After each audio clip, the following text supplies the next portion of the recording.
왜 2024년도가 3대 계승의 막바지인가? 우리 민족의 일대는 일제강점기 세대로서 유권사를 위한 육색량 마련을 위해 살아왔습니다. 주어진 육색량은 개척하면 취할 수 있고, 취하는 육색량은 일대에게 부여됐고, 일대의 뼈골로 개척으로 인해 우리는 육색물질 문명을 이루어왔습니다. 그럼 이대는 누구인가?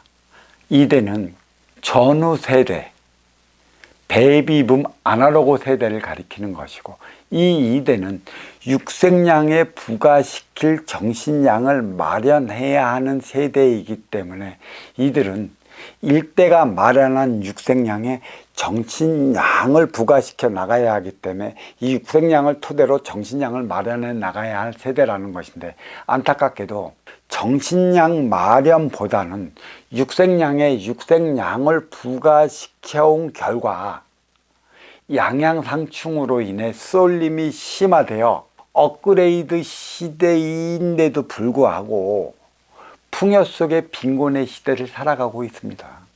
아날로그 세대를 가리켜 낭만을 아는 마지막 세대라 일컬어 왔고, 추억을 간직한 마지막 세대라 일컬어 왔습니다. 왜 그러신가? 일대는 진화의 최정상에 오르기 위한 세대라고 한다면, 2대 아날로그는 진화의 최정상에 쓴 세대이며, 3세대는 디지털 세대로서 진화의 최정상에서 막 내려가는 시대입니다. 일대는 육색량 개척을 위해 36년 동안 살아와야 했었고, 2대는 정신량 창출을 위해 36년 살아왔다면, 3대는 육색량에 부과된 정신량으로 살아가야 할 세대이기 때문에 이 3대는 육색량 개척을 위해 사는 세대도 아니고 정신량 창출을 위해 살아가는 세대도 아니라는 것입니다. 있는 그대로의 삶을 살아가야 하기 때문에 이들의 삶은 안정적인 삶을 취해 나가는 데 중점을 두지, 아날로그 세대 마냥, 기기식 세대 마냥 도전과 응전을 위한 삶을 살아가지 않는다는 사실입니다. 결국 1대, 2대의 토대로 살아가는 게 3세대라 3세대의 삶이 어려워진 건, 1세대는 나름의 육색물질 문명을 이루었는데 2세대가 육색물질 문명에 정신량을 부과시키지 못한 관계로 오늘날의 뿌리민족은 풍요 속의 빈곤으로 이로 말할 수 없는 양극화 현상을 겪게 되었고, 그로 인해 공무원이 로망이 돼버리고 말았습니다. 특히나 3대 계승의 막바지에 접어들었다는 얘기죠. 그 뿌리 민족은 남북은 이념의 장벽으로 갈라져 있고, 동서는 지역 감정으로 갈라져 있습니다. 4분 5열 되어 있다는 것이죠. 4분 5열 되어진 마당에 우리는 하나 되어 나가는 질량이 어디에 있는지를 잘 알아야 하는 것이죠. 통일의 시점이 2024년 전후라 했는데 하나 되어 살아가는 대안을 마련하지 못하면 우리는 더더욱 힘들어진다는 사실이죠. 후천시대는 인기와 인기가 하나 되어 살아가는 인생살이 인생시대라. 하나 되어 살아가지 못한 만큼의 뿌리에는 환란이 주어질 것인데, 이 환란이 주어지는 의미를 너희는 알고 있느냐에 대한 물음을 주기 위해 코로나19가 전 지구촌을 덮고 있습니다. 물질 문명이 최정상에 오른 마당에 보이지 않는 코로나19 바이러스 하나를 잡지 못해갖고 입 막고 저마다 전인류를 가택연금시키는 이유가 어디에 있을까요? 눈으로 보고 귀로 들으며 정작 지구촌 식구들이 하나 되어 살아가는 에너지원이 어디에 있는지를 바르게 보라는 가르침을 내리기 위한 것에 있고, 뿌리는 운영주체라 음의 기운으로서 지혜적인 삶을 살아가야 하는 것에 있기 때문에 뿌리에서 업그레이드 시대에 정신량을 마련하지 않으면 이 세계는 다시 한번 대환란에 빠져들 것인데, 대환란은 전쟁으로 일어나지 않는다는 사실이죠. 인류의 전쟁은 육생살이 육생시대 때 일어난 것이고, 업그레이드 시대 넘어 인생살이 인생시대로 치달을 때 전쟁은 피 흘리며 서로 죽이며 죽어가는 전쟁은 일어나질 않습니다. 어떤 전쟁이 일어나냐? 경제전쟁이시죠. 유권사를 위한 삶을 살아가는 마당에 선천시대는 유권사 육생살이, 이 육생안이 보이는 육을 위한 삶을 살아가야 했기 때문에 우리는 육생량 마련의 전력을 살아왔고, 선천시대는 인기와 인기끼리 빈물질 차원이 하나 되어 살아가야 하는 시기이기 때문에 빈물질 차원의 정신량을 마련해서 하나 되어 살아가야 하지만, 육생량을 통해 너와 나는 만납니다. 만날 때 정신량이 없으면 육생량을 통해 우리는 싸우고 둥지고 고통스럽게 살아간다는 얘기죠.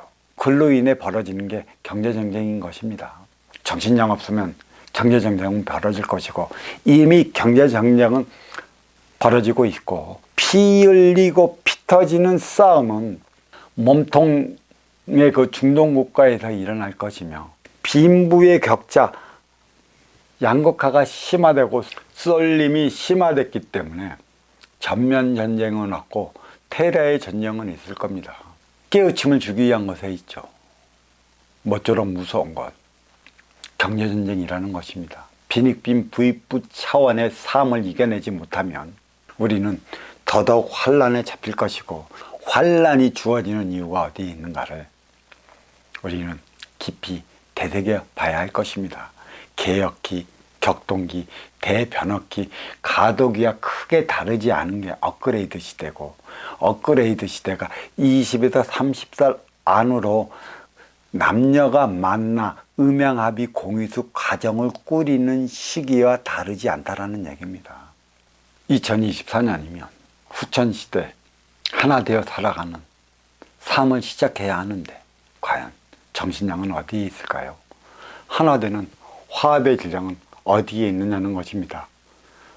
어떤 이들은 유권사를 위한 육생량에 있지 않느냐고 아직까지도 쌍심지를 키며 말하는 이가 있는데, 유권사를 위한 육생량은 육신을 위한 것이지 인기와 인기가 하나 되어 살아가기 위한 것에 있지 않다는 것입니다.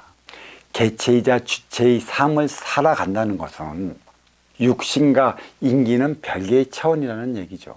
인기는 천기의 원소요, 인육은 지기의 세포라. 지기의 모든 만물과 세포는 없는 것에서 빚어진 것이니 없어질 것이라 지수화풍체로 돌아가는 것이고, 천기는 불사불멸의 기운이고 인기도 불사불멸의 기운체라. 유권사를 위한 육생량은 채워도 채울 수 없는 만족의 질량이죠. 만족은 만족할 수 없기 때문에 만족한다는 것입니다.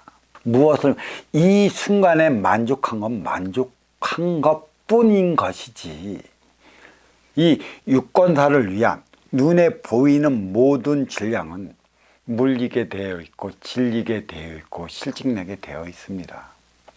새로운 것도 인간은 노상 진화 발전해 나가고 있기 때문에 한 번 보면 새롭지 두 번 보면 새롭지 않습니다. 그러니까 모든 물질도 새로운 차원으로 진화 발전해 나갈 때 물리지 않고 질리지 않고 실직내지 않는 법인데, 그 자리에 있고 변하지 않은 그 육생의 질량으로 있으면 물리고 질리고 실직냄으로 인해 갖고 채워도 채울 수 없는 질량이나, 보이지 않는 빈물질 차원은 정신량으로서 이기가 이타로 승화되어 누리는 인장량은 행복의 차원이기 때문에 변질되거나 변화되지 않는다는 것이죠.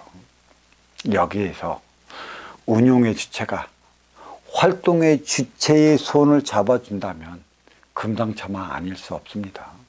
이렇듯 뿌리 민족의 1대 36년, 3대 108년에 주는 의미가 여기에 있고, 이 막바지의 시점이 2024년이라 코로나19가 주는 대자연의 회초리는 물론이요, 양극화 현상으로 쏠림이 심화되어 청년들이 저마다 기껏 해봤자 육생량을 위한 일거리만 찾다 보니 정신량 창출을 위한 일거리가 부족해졌다는 것이고, 또 정신량을 위한 일거리가 무엇인지 우리는 육생량만을 살아온 통에 아직도 감을 잡지 못하고 있는 안타까운 현실입니다.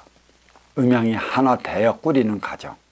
예전에는 결혼만 하면 행복할 줄 알았던 시절이 있습니다. 사랑을 해서 결혼을 하면 행복할 것이다는 막연한 기대감으로 결혼을 했지만, 지금은 사랑이랑 결혼은 별개의 차원이고 결혼과 행복은 별개의 차원으로 나뉘어졌던 건, 누가 운용의 주체이고 누가 활동의 주체인가, 누가 아쉬운 자고 누가 이로운 자인가, 이로운 자의 행위는 어떠해야 하며 아쉬운 자의 행위는 어떠해야 하는가, 근본의 자리에서 제 할 일을 잊어버려서 나타나는 현상이죠.